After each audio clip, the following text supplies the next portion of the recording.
Good morning, friends. Happy November.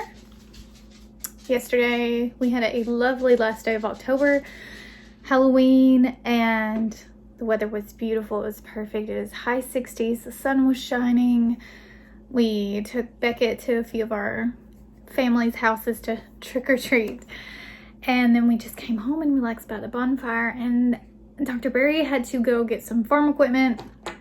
I woke up with vertigo this morning, so I stayed home and my mom and dad took Beckett to church. So I have done this technique that you can do to like situate your crystals or particles in your inner ear. So I'm a little better. I'll probably have to do it one more time. I don't know. I haven't had vertigo in years.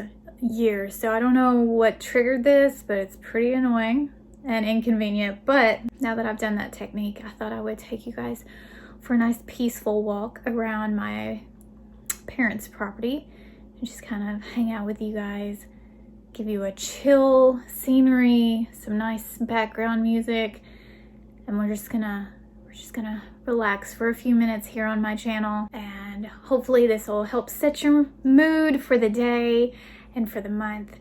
And when we move into the farmhouse, I'll be doing more of these type of videos because I just think that they're soothing to watch, and they're a lot of fun to film as well. So let's get a cup of coffee or some water or whatever beverage makes you warm and cozy, and let's have a walk around the farm in Holiday. Let's go.